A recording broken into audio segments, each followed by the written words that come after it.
Do you want to understand why it's so hard to track and trace a consumer journey? We'll answer that in this video. Welcome to episode number 104 of The Great Reset. My name is Robert Brill. I'm the CEO of BrillMedia.co. We're an ad firm that drives sales and leads with the best data, targeting, and tech available on the market.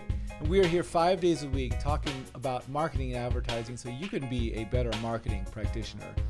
In yesterday's video, we talked about the theoretical consumer journey that they teach in textbooks and a whole lot of content creation, marketing blogs. So the purchase funnel is demand creation, consideration, purchase, and reaction. But in reality, there isn't a clear delineation on how consumers actually connect to a brand unless you're a fully digital brand. And there are a few reasons to this. Number one, brands don't have direct connections to consumers in many cases. So let's say, for example, you sell your Hershey's and you sell chocolate bars at brick and mortar retailers like CVS and Walmart. So Hershey's doesn't have direct access to consumer data for the individuals that buy from CVS and Walmart.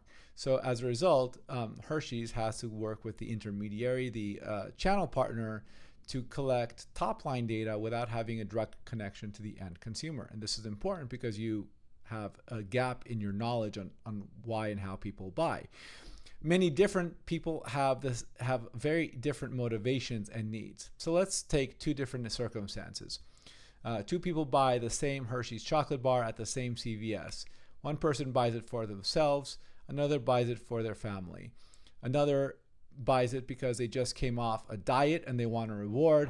In each of these cases, the same exact product at the same exact store fulfills wildly different needs with that singular purchase. Let's look at another example. The product fulfills on different value propositions for different types of consumers. So let's look at two families. One is a family and they buy Hershey's for their kids. The Hershey's bar is an affordable little treat for good behavior from the kids. The kids are happy when they get a Hershey's chocolate bar. They see it as a reward for good recognition, for good behavior. Separately, you have a single man at college far away from home, and they have a bad day or they miss home, and the Hershey's chocolate bar fulfills in them a need to connect to their family's love because they're homesick.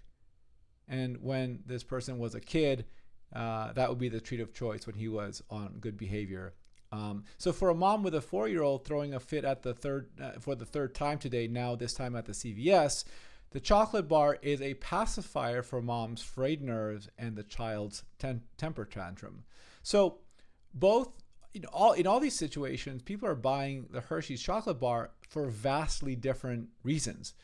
It's really hard to understand how consumers interact with brands since consumers a lot of times don't even realize it themselves. Like, you can literally ask the consumer why they actually purchase, and a lot of them will tell you a reason that is actually inconsistent with the reality, the scientific reality of why they end up making specific buying decisions.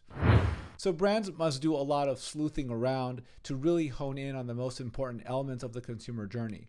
We can't know every part of the consumer's journey, and every consumer's journey is going to be unique, but we do have the ability to map out commonalities across the consumer journey and control the parts of those journey that will have the most outsized impact on sales.